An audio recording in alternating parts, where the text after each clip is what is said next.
et bienvenue à ce nouveau Café des Lyonnes. Bonjour Marie Dreux. Bonjour. Alors Marie, je suis ravie de vous accueillir dans les fabuleux locaux de l'Intercontinental Lyon-Hôtel-Dieu. Marie, vous êtes avec nous ce matin pour le podcast du Café des Lyonnes. Vous êtes expert comptable. C'est comme ça qu'on dit, Oui, expert comptable et commissaire aux comptes. Oui. Attention, il faut bien se tenir, parce que dès qu'on dit cette fonction, généralement, on se redresse tous. Et vous avez repris l'entreprise familiale, il y a quelques années. Donc, vous allez nous expliquer votre parcours, vous allez nous expliquer comment on devient expert comptable et commissaire aux comptes, parce que je crois que c'est le grand chelem, c'est quand même des parcours assez costauds. Et long, voilà. Oui. Il n'y a pas toujours beaucoup de femmes commissaires aux comptes, donc on est évidemment très fiers de vous recevoir ce matin dans l'émission. Et Marie, première question de l'émission, vous la connaissez. Est-ce que vous êtes une femme engagée ? Et surtout, ça veut dire quoi pour vous, cette question d'engagement ?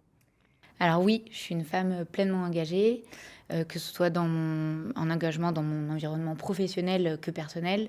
Je me sens un peu portée d'une mission. Ouais. Et en fait, j'ai l'impression que dès que je démarre un projet, je veux le mener à bout et être investie à 100%.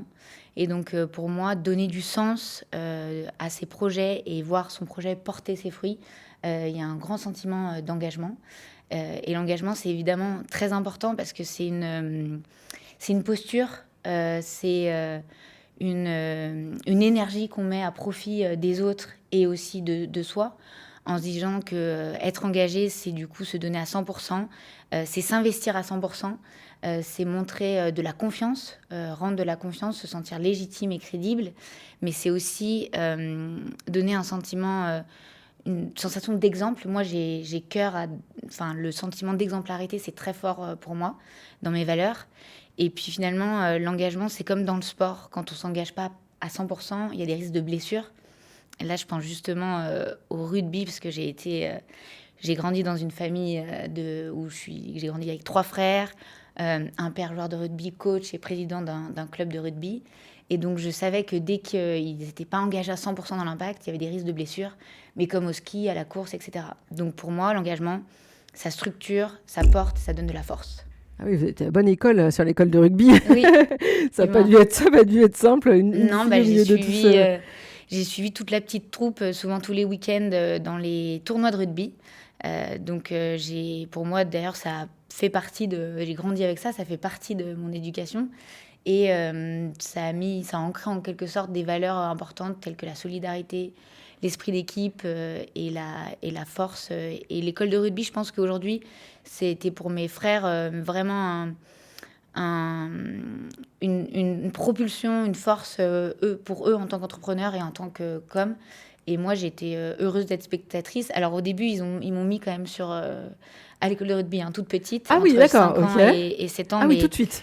Mais là, moi, ça l'a pas fait. Je suis restée sur les bancs après. Donc, j'étais spectatrice. Alors, justement, Marie, vous vouliez faire quoi quand vous étiez petite fille ? C'était quoi votre rêve de petite fille à 5 ans, 7 ans ? Mon rêve de petite fille, c'était d'être pilote de chasse ou après, à un moment donné, je voulais être dans le GIGN. En fait, quand même. C'est-à-dire que j'avais besoin d'action, d'adrénaline. Je voulais que ça bouge. Je pense que pour le GIGN, j'étais persuadée qu'il y avait un sentiment de tactique, de stratégie, etc. Et c'est marrant parce que on devait faire un stage d'observation au collège. Et donc, je l'ai fait dans un garage. Et à ce moment-là, en fait, finalement, moi, j'ai jamais eu peur de mettre les mains dans le cambouis, que ce soit au sens propre ou au sens figuré. Mais après, je me suis dirigée vers des études plus généralistes. Non, mais ça veut dire que du coup, petite fille, c'est quand même singulier. Pilote de chasse, c'est pas fréquent. Oui, je crois qu'on me l'a jamais dit. De chasse aujourd'hui, mais... Non, d'accord, mais ça dénote un tempérament quand même. Je pense que j'avais besoin de m'affirmer et j'ai toujours eu cette conviction que je voulais faire quelque chose de grand, aller loin, aller plus haut. Et donc, peut-être que ça se transformait dans mon rêve de petite fille. Après, du coup, j'ai replacé, pour moi, donc pilote de chasse ou être membre du GIGN, c'est très militaire. Il y a un côté de rigoureux, de discipline, et que je retrouve aujourd'hui dans les chiffres, dans la comptabilité, dans l'accompagnement des chefs d'entreprise, dans le suivi de leur entreprise, le pilotage de leur entreprise, dans les outils de gestion. Et donc, oui, de toute manière, à la fin, tout se ressent. Il y a quand même une clé commune. Un marqueur. Mais du coup, vous avez été habituée à évoluer dans des environnements très masculins. Parce que là, j'entends 3 frères, le Oui. rugby, Oui, le oui. papa qui est dans le club associatif de Oui, rugby. et donc j'ai jamais eu de problème à m'imposer dans un milieu masculin. Et au contraire, je me sens très à l'aise, que ce soit avec des hommes ou des femmes, et j'arrive à trouver ma place. C'est pas pour autant que je me définirais, à tout prix. Petite, j'étais pas forcément garçon manqué, hein. Au contraire, j'avais bien ma féminité, mon côté un peu girly. Mais je crois que j'avais besoin de montrer qu'il y avait que je m'affirmais autant qu'eux, et qu'ils n'étaient pas 3 contre moi. On était tous ensemble. Il y avait un sentiment de collectif, de cofraternité. Et puis, la preuve en est, hein, j'ai repris l'entreprise familiale avec mon frère. Et donc, cette solidarité et cette fraternité, elle est apparue aussi plus tard, donc dans notre aventure entrepreneuriale. Dans votre milieu professionnel actuel, vous diriez que les femmes, elles occupent quelle place aujourd'hui ? Alors, c'est une très bonne question parce qu'aujourd'hui, en fait, je me rends compte qu'il n'y a pas du tout de barrière à l'entrée. C'est un milieu très attractif pour les femmes. Il y a 50% de femmes, il y a 50% donc de personnes inscrites au diplôme qui sont des femmes. Donc, la parité est complètement respectée. Mais ensuite, il n'y a que 30% donc des membres inscrits à l'ordre des experts comptables qui sont des femmes et que seulement 25% pour les commissaires aux comptes. Donc, on voit que, ok, c'est attractif et elles passent le diplôme, donc elles vont au bout, elles réussissent, okay. Pas de problème. Mais ensuite, elles ne restent pas. Elles restent pas et ça, c'est vraiment dommage parce que pour moi, elles sont allées jusqu'au bout du diplôme, elles ont réussi autant que les hommes pleinement. On voit que les années sont passées et donc elles sont allées au bout des 8 ans d'études. Hein, c'est plus de 8 ans d'études, mais ça ne donne pas le niveau de doctorat, mais c'est quand même 8 ans d'études parce que c'est un grade de master et ensuite 3 années de stage avec un mémoire qui est de l'ordre presque d'une thèse. Hein, on doit apporter quelque chose à la profession. D'accord. Donc c'est vraiment c'est assez lourd comme parcours. Et effectivement, elles sont plus ensuite représentées à 50%. Au sein, que ce soit de nos instances, hein, parce qu'on a 2 ordres, on a l'ordre des experts comptables, et donc et aussi la CNCC, qui est la Chambre nationale des commissaires aux comptes. Donc on est des professions réglementées, et aujourd'hui, elles ne sont pas représentées à 50%. Pourtant, il y a depuis un certain nombre d'années l'association des femmes experts comptables, où il y a plus de 2300 membres. Et aujourd'hui, je trouve ça très intéressant parce que cette association, alors je n'en fais pas partie, mais en fait, cette association, elle existe pour moi pour des personnes, donc des femmes qui ont besoin d'être coachées ou qui ont besoin justement de prendre leur place en tant que femmes dirigeantes, experts comptables. Et donc ça, on arrive sur un discours, en fait, où on arrive sur une autre problématique, où finalement, il y aura beau avoir toutes les lois ou de représentativité qui nous obligent à faire respecter une certaine parité au sein de nos gouvernements ou au sein même des gouvernances des grandes entreprises, ça suffira pas. Il faut arrêter d'ailleurs avec ça. Aujourd'hui, c'est artificiel. Pour moi, ça doit venir dès le plus jeune âge, en fait, c'est-à-dire dans le monde éducatif. Alors ça j'entends, mais aujourd'hui, qu'est-ce qui fait que vous me dites elles ont leur diplôme, donc là elles ont passé la frontière déjà la plus difficile, oui. Et pourquoi après elles arrêtent? Qu'est-ce qui se passe alors? Qu'est-ce qui fait qu'elles arrêtent selon vous? Je pense que malheureusement on est encore véhiculé par un sentiment d'imposture et un manque de confiance en soi. Ouais. Et du coup, c'est pas qu'elles arrêtent, elles sont certainement toujours dans les cabinets. Mais elles ne deviennent pas chefs dirigeantes ou ne sont pas inscrites à l'ordre, ou alors elles prennent place dans des entreprises pour avoir des horaires de travail un peu plus flexibles. Parce qu'on sait qu'aujourd'hui, en cabinet, c'est vrai il y a des horaires de travail très compliqués avec des amplitudes horaires larges. D'accord. Mais encore faut-il avoir des cabinets attractifs. Nous, on a des mamans, on a des futures mamans, et aujourd'hui, au sein même de mon cabinet, donc au sein même de cabinet des experts, déjà la gouvernance, elle est forcément à 100% représentée en termes de parité, parce qu'il y a mon frère et moi, mais aussi elle est au sein même du cabinet où les femmes sont représentées, et même après un retour de maternité, elles gardent leur poste, il y a toujours des perspectives d'évolution. Donc je pense qu'il faut aussi, malheureusement, on est encore dans une société où il y a un héritage du passé, et donc d'une société patriarcale, et on compose un petit peu encore avec ça, même si les choses évoluent. Et du coup, on est marqué par un passé lourd, et donc on doit d'autant plus s'affranchir de ce passé pour s'affirmer et se donner tous les outils et les véhicules pour nous permettre d'accéder à ces postes, et sans sentiment d'illégitimité. Et du coup, je me suis rendu compte aussi, et je crois que c'est Christine Lagarde qui disait ça, qui disait mais c'est normal, enfin c'est pas normal, mais le constat est tel qu'il y a moins de femmes au sein même des gouvernances de grands groupes, ou alors même de nos instances politiques, tout simplement parce qu'une femme, elle va devoir maîtriser à 100%, voire à 200% ce qu'elle fait. Donc en fait, ça ne nous suffit pas d'être experte, on doit être surexperte dans notre domaine. Donc du coup, tant qu'on n'est pas surexperte, on n'y va pas. Mais il faut arrêter avec ça. Un homme, il va maîtriser à 60%, il va foncer dans tous les domaines. Donc si on attend d'être à 100%, voire à 200%, on va laisser le train passer. Donc les choses sont en train de changer, c'est ce que vous nous dites, et finalement le fait aussi d'avoir plus de femmes en responsabilité entraîne les autres et change peut-être ce qui peut être bloquant dans la profession. Oui, exactement. Oui, ça donne encore un sentiment d'exemplarité. On se dit, elle l'a fait, pourquoi je ne le ferais pas? Je vais continuer. Et puis, il peut y avoir aussi de l'entraide, et ça doit devenir des hommes aussi également. Alors, on va reparler de votre parcours. Donc, vous disiez, tout à l'heure, on racontait ce que vous vouliez faire quand vous étiez petite fille. Mais finalement, vous n'avez pas terminé pilote de chasse. En tout cas, on a encore une marge de manœuvre, on ne sait pas. Ou le GIGN peut vous appeler, on ne sait pas non plus suite à l'émission. Mais en attendant, du coup, ça veut dire qu'à l'adolescence, vous étiez très forte en maths, j'imagine? C'est un peu cliché de dire ça. Non, c'est pas cliché, mais j'ai toujours été très curieuse. J'aimais toutes les matières. Effectivement, j'étais plus forte en maths et en physique, chimie. Très forte en philosophie aussi. Ah oui, d'accord, ok. Très forte en philo, j'adorais ça. Et donc, j'ai suivi un parcours classique, effectivement, où avec un bac S, mention européenne, où j'étais déjà dans un milieu anglophone, où j'avais des matières en anglais. J'ai eu la chance de tous les étés de partir dans une famille aux États-Unis. D'accord. Donc, j'avais une correspondante, j'en avais même deux, avec qui j'ai gardé contact. Donc, elle vient toujours me voir en France. Excellent. Et ensuite, je suis partie donc, en classe préparatoire au lycée Saint-Just. Ok. Sur la colline, donc là, quand même, une certaine... dès que je suis en bas et que je vois le lycée, ça me rappelle de très bons souvenirs. Après, j'ai intégré... Donc, ça veut dire quoi? C'est ce qu'on appelait à l'époque maths sup, c'est prépa HEC. D'accord, prépa HEC. Ok. Donc ça, c'est terrible. Les réputations des prépa HEC, c'est... Ah oui.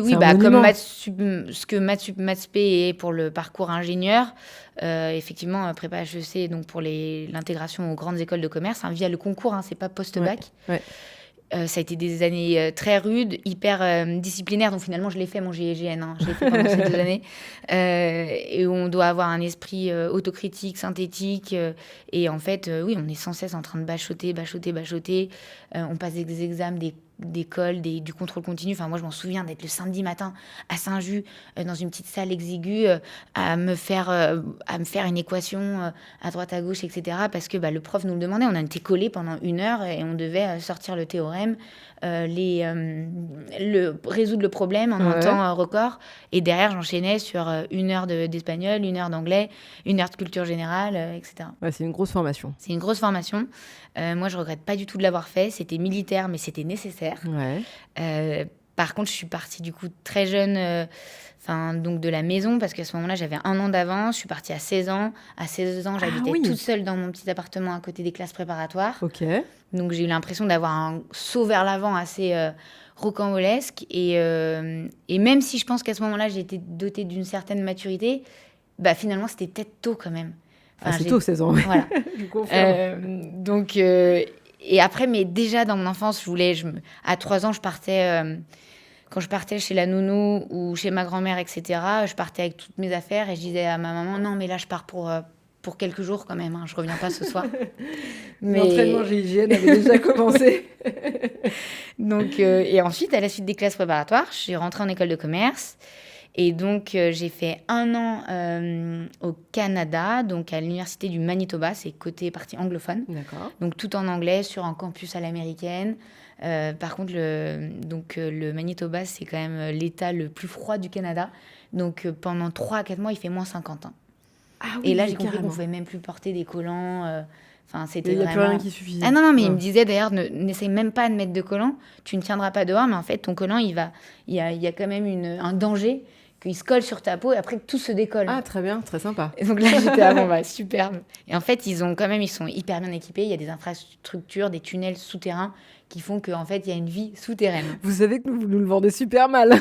Non, moi, j'ai adoré, j'ai passé un super moment. C'est vrai, parce que j'avais pas pensé, mais pourquoi vous êtes allé vous mettre dans toutes ces galères, Après, Marie? Je voulais absolument aller au Canada. Je voulais pas aller au Québec parce qu'il y avait la partie francophone et donc je voulais rester vraiment à 100% dans un milieu anglophone. Ouais. Il y avait quand même ce truc, ce campus à l'américaine où on peut avoir des fraternités, des sororités, etc. Et puis, c'est un froid sec, on survit. Et je pouvais faire du hockey sur glace, faire du patinage sur la rivière du coup du Manitoba, qui était juste en bas de notre campus. Non, j'ai fait plein de... Mais Marie, qu'est-ce qui vous guide à ce moment-là, quand vous êtes au lycée et que vous partez à 16 ans en prépa? Vous vouliez faire expert comptable? Vous vouliez suivre les pas de vos parents? C'était quoi votre idée? Non, à ce moment-là, évidemment, je pense que j'étais portée par leur fibre entrepreneuriale et le fait que j'avais grandi avec leur valeur du travail. Ils nous ont donné vraiment une valeur forte du travail dans notre adolescence et notre enfance. Mais pour moi, non, je me suis jamais définie, je me définis toujours pas comme expert comptable, parce qu'aujourd'hui, j'ai repris le cabinet familial, mais j'aurais pu reprendre une autre entreprise. D'accord. Et donc, j'ai peur de rien. Après, ce que j'aimais, c'était vraiment la vie économique, les chiffres, la finance de marché, être au contact des autres, être dans un milieu stimulant, enrichissant et avoir un impact. Et pour moi, l'impact que je pouvais avoir, c'était vraiment peut-être plus dans les études économiques, en me disant, tu as vu tes parents vraiment, toujours eux, ils étaient partis d'une mission, ils ont donc créé le cabinet familial et derrière, ils ont grandi avec les entreprises qu'ils ont accompagnées et ils les ont aidés à grandir, ils ont aidé à grandir leurs clients, qui étaient aussi des toutes petites structures au début et qui se sont enrichis. Et donc vraiment, je trouve ça super chouette comme modèle. Donc pour moi, j'ai appris à travers ça et je voulais rester dans un milieu... Oui, entrepreneurial, avec une forte donc fibre c'est ça qui guide le choix de vos études à ce moment-là? Oui, évidemment. Okay. Oui, un parcours généraliste. Et d'avoir une ouverture internationale. Oui, donc d'aller faire cette année au Canada. Et ensuite, ma première expérience. Mon premier CDI, c'était à Londres. Donc je finis effectivement mon école de commerce. Je passe un double diplôme à l'université de Montpellier, donc de master CCA. C'est un master comptable contrôle audit. D'accord. Donc en plus de l'école de commerce. Et à la suite de ça, je décide de m'orienter vers Londres, donc un grand cabinet de conseil. Et j'ai d'abord passé le ACA, qui est le diplôme d'expertise comptable anglais, et au Royaume-Uni et dans les pays du Commonwealth, avant de passer mon diplôme d'expertise comptable français. D'accord. Et donc, mes 4 premières années d'expérience professionnelle, vraiment en tant que telle, quand on sort du banc des études. Donc, c'était à Londres et pendant 4 ans. Et là, ça a été pareil. J'avais un autre grand saut vers l'avant où je partais donc vers un monde un peu inconnu. Mon premier job, toute seule. Trouver un logement seul, j'étais en colocation et à l'étranger, exactement, dans un milieu 100% anglophone, parce que mes clients et mes managers étaient anglophones. Et donc ça, c'était une expérience riche, très enrichissante, stimulante. Et encore une fois, j'avais peur de rien et c'était génial de vivre à peine 25 ans dans les rues de Londres et de mener sa petite barque. Et alors là, vous vous dites quoi, qu'est-ce qui fait que vous rentrez en France ? Bon, alors là, c'est là que j'ai pas compris, parce que moi, j'étais persuadée que j'allais rester à l'international et je visais Singapour ou New York après Londres. Et d'ailleurs, j'avais commencé mes candidatures, voire même Vancouver, parce que le Canada revenait quand même. Et je voulais rester dans la partie anglophone. Ok, j'avais fait l'État le plus froid, mais la partie ouest, j'aimais bien. La partie ouest du Canada, j'étais allée skier à Whistler. Et Vancouver, il y avait un peu cet aspect, il y a la culture asiatique, mais en même temps la culture américaine. Et on n'est pas non plus dans une ville dimensionnée comme New York ou Londres, mais avec des buildings et avec une place financière. Donc Vancouver, c'était un petit peu mon idéal. Et finalement, c'était post-Brexit, pré-Covid. Des choix personnels ont fait que je suis rentrée en France. Je suis restée dans le même cabinet de conseil, mais avec donc un transfert. D'accord. Donc là, en transaction services, donc en transmission reprise d'entreprise. Dire j'étais spécialisée pour les audits d'acquisition ou l'accompagnement à la cession d'entreprise. Donc c'est encore, c'est pas le cœur du métier d'expert comptable, mais c'est toujours en conseil financier et donc c'est des métiers annexes. Et en fait, donc j'avais un appartement qui était sur la route entre le cabinet, donc le site de Lyon, parce qu'on a 7 sites chez DV Expert, on est plus de 70, et donc qui était entre le site de Lyon et l'appartement de mon frère. Et chaque fois, en fait, il se stoppait à la fin de ses journées. Il finissait encore plus tard que moi parce qu'il avait intégré le cabinet familial avant moi, mais sans prendre part au capital. Et chaque fois, il m'appelait sur la route au retour et surtout, il attendait en bas de chez moi. Moi, je descendais, on avait encore beaucoup de télétravail. Donc, soit il me ramenait des petites choses et surtout, en fait, j'avais compris qu'il voulait discuter. Il prenait des prétextes, mais il voulait discuter et je sentais qu'il avait, en quelque sorte, un petit peu... Il commençait à me dire « Marie, c'est lourd et je pense que sans toi, je ne pourrais pas le faire ». Et je comprenais ce qu'il voulait dire parce que du coup, il était rentré dans l'engrenage familial. Il y avait mes parents. Il venait de passer les 2 années hargneuses de Covid. Donc, il avait peut-être un poids très, très lourd sur lui. Et puis, c'était pas non plus... pour nous, les cabinets, il était passé par un cabinet de conseil comme moi. Et cabinet de conseil, en fait, c'est comme les promos en école de commerce. On passe des promos, on est avec des jeunes de notre âge. Il y a un sentiment d'appartenance. En fait, on a l'impression d'aller en N+1, N+2. Enfin, ça suit son cours, c'est hyper fluide. Et là, il s'est retrouvé jeté dans un cabinet donc à taille plus humaine, avec un poids lourd. Et j'ai senti qu'il me posait en quelque sorte un petit ultimatum en me disant « Écoute Marie, moi je vais reprendre, mais je vais avoir besoin de toi et on va le faire ensemble. » Et en même temps, j'étais en train de finir mon diplôme d'expertise comptable français, vu que j'avais déjà fini le ICF. Il fallait que je raccroche les wagons sur le diplôme d'expertise comptable français, parce que même si je pouvais faire jouer les équivalences, je les ai pas faites. Je voulais absolument dire que j'avais le diplôme d'expertise comptable français et j'avais trop peur aussi qu'avec le Brexit, les équivalences sautent. Bon, elles ont pas sauté, c'est très bien, mais bref, j'avais cœur à aller au bout de ce diplôme et de faire ce mémoire. Et donc du coup, je finis le deck et là, je me dis non mais c'est vrai, ça va pas. Valentin, il est déjà dans le cabinet. Moi, je suis peut-être en train de me perdre. Et puis finalement, je pense qu'il y a une vraie force entrepreneuriale qui est en train de reprendre. Et finalement, je ne veux pas que exercer le métier d'expert comptable, commissaire au compte. Je suis chef d'entreprise et je veux le faire avec mon frère.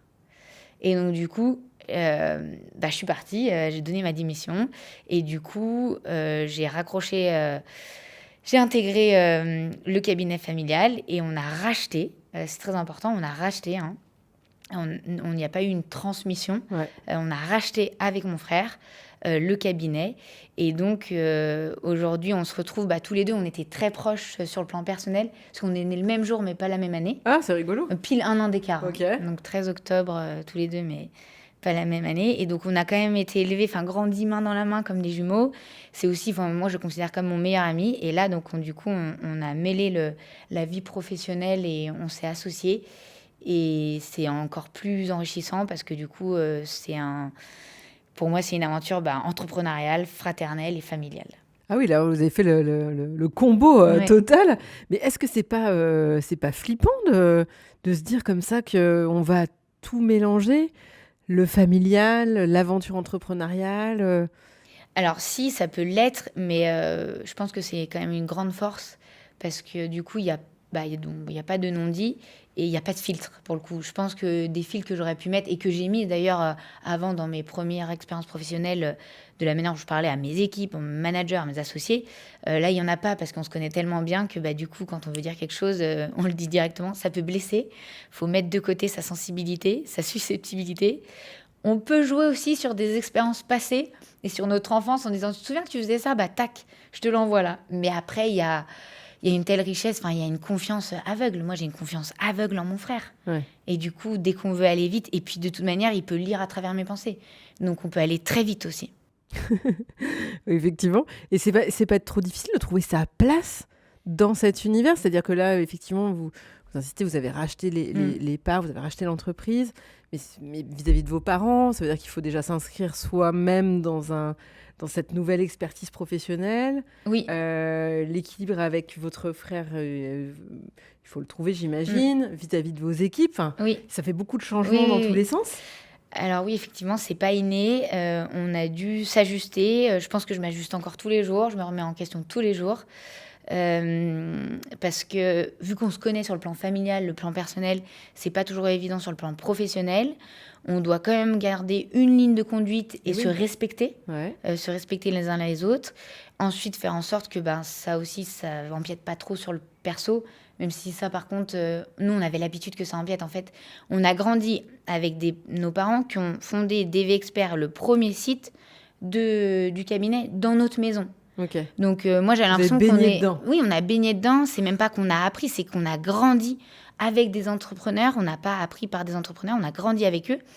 Et du coup, en fait, le monde entrepreneurial, le monde du chiffre, le monde économique des entreprises s'asseyait autour de la table avec nous pendant les dîners, les déjeuners. Et nous, on était... c'est pas qu'ils nous utilisaient, mais je m'en souviens tout petit ou un peu plus grand après avoir fait nos devoirs. On mettait sous pli les payes. Aujourd'hui, tout est dématérialisé, mais nous, on mettait sous pli quelques courriers.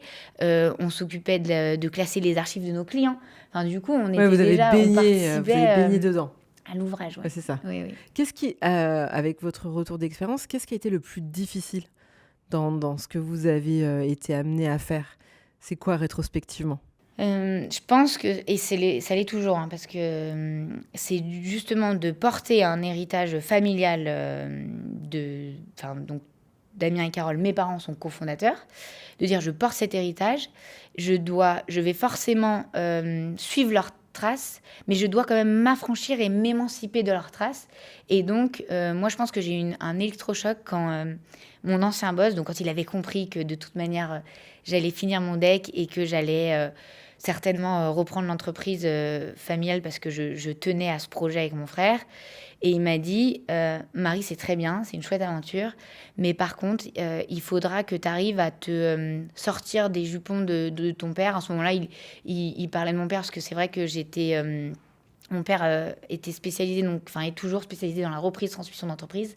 Et donc, c'est un peu le département et ce que je développe aussi chez DV Expert. Et donc, il a cité mon père. Et là, je me suis dit, oui, effectivement, je dois pas juste suivre ses traces et leurs traces. Je dois aussi écrire ma propre histoire. Et c'est ça qui est le plus difficile. C'est ça qui est le plus difficile. Oui. Quel conseil vous donneriez aux femmes qui nous écoutent, aux jeunes femmes en particulier, et qui se disent, oui, c'est vrai que cette profession de en tout cas ces secteurs d'expertise comptable, de commissaire aux comptes, etc., c'est des choses qui sont chouettes, mais ça me paraît infranchissable. Vous écoutez, on a l'impression que c'est presque simple, mais on sent beaucoup de détermination, beaucoup d'énergie, etc. Mais est-ce que c'est accessible, et comment faire pour celles qui ont envie ou que ça démange? Oui, alors je pense que c'est tout à fait accessible à chacune. Le tout, c'est d'avoir vraiment une confiance réelle en ses capacités, en sa force intérieure. Moi, je crois beaucoup en ma force intérieure. Et d'être rempli de conviction et de ne pas avoir peur. En fait, il faut foncer. Il faut foncer. Et aujourd'hui, une femme, elle a toute sa place en tant qu'expert comptable, commissaire aux comptes. Et que on le voit aujourd'hui, d'ailleurs, si vous voyez le mouvement féminin Elle on Board, la présidente est commissaire aux comptes. Tout à fait. Et la trésorière à ce micro aussi. Et la trésorière est commissaire aux comptes. Et parmi les 63 membres de Elle on Board, on décompte au moins 5 experts comptables, je pense. D'accord. Donc les choses changent. Oui, les choses changent. Le monde de la finance est aussi beaucoup représenté par les femmes, où on a tout notre rôle à jouer. Oui, donc on arrive à exceller même dans ces postes de la finance, j'entends. Évidemment. Marie, dernière question de l'émission. Si vous aviez une baguette magique, quelles mesures vous prendriez pour que les femmes, elles soient plus présentes, plus visibles dans votre secteur d'activité ou dans la société de manière générale? Alors, en fait, c'est pas forcément une mesure que je prendrais parce que, comme je l'ai dit au début de ce podcast, pour moi, on peut plus compter sur forcément des lois et de remettre en place des lois qui permettraient de respecter à tout va la parité. parce qu'il y en a déjà, il y en a déjà un nombre quand même important. Donc ça veut dire que les instances se sont emprises de ce sujet. Visiblement, ça ne suffit pas. Moi, je suis triste de me dire qu'il y a eu besoin de lois pour qu'on prenne conscience de ces enjeux. De toute manière, aujourd'hui, le système législatif, il est trop lent pour qu'on se dise de compter encore sur de nouvelles lois. Donc, on oublie ça. En revanche, de se dire que si, finalement, les femmes sont plus représentées au sein même de nos institutions, des gouvernements ou d'autres organes, et ben dans ce cas-là, il y aura forcément plus d'élus. Donc, pourquoi se mettre des barrières dès l'entrée? Faut qu'il y en ait plus dès le début. Et ça doit venir de nous toutes dès maintenant. Et donc, l'idée, c'est de pas se mettre de barrières et d'y aller, en fait, de foncer. Et on peut avoir un mandat. On peut tout avoir des mandats. Donc, faut pas qu'on hésite à y aller. Et donc, pour moi, c'est pas des mesures en tant que telles. C'est une prise de conscience des femmes d'aller dans les instances gouvernementales et de prendre leur place. C'est pas normal qu'il y ait eu que 2 premières ministres femmes. Donc aujourd'hui, entre nous, on peut se poser la question, hein, est-ce que si là, il y avait eu une première ministre femme, est-ce qu'il serait passé ce qui s'est passé le lundi? Peut-être pas. Mais donc, ça, on le saura jamais. On le saura jamais. Mais du coup, justement, allons-y pour pas que ça se reproduise. Et surtout, pas hésiter. Et je trouve ça dommage qu'on ait encore justement ce sentiment de devoir tout maîtriser.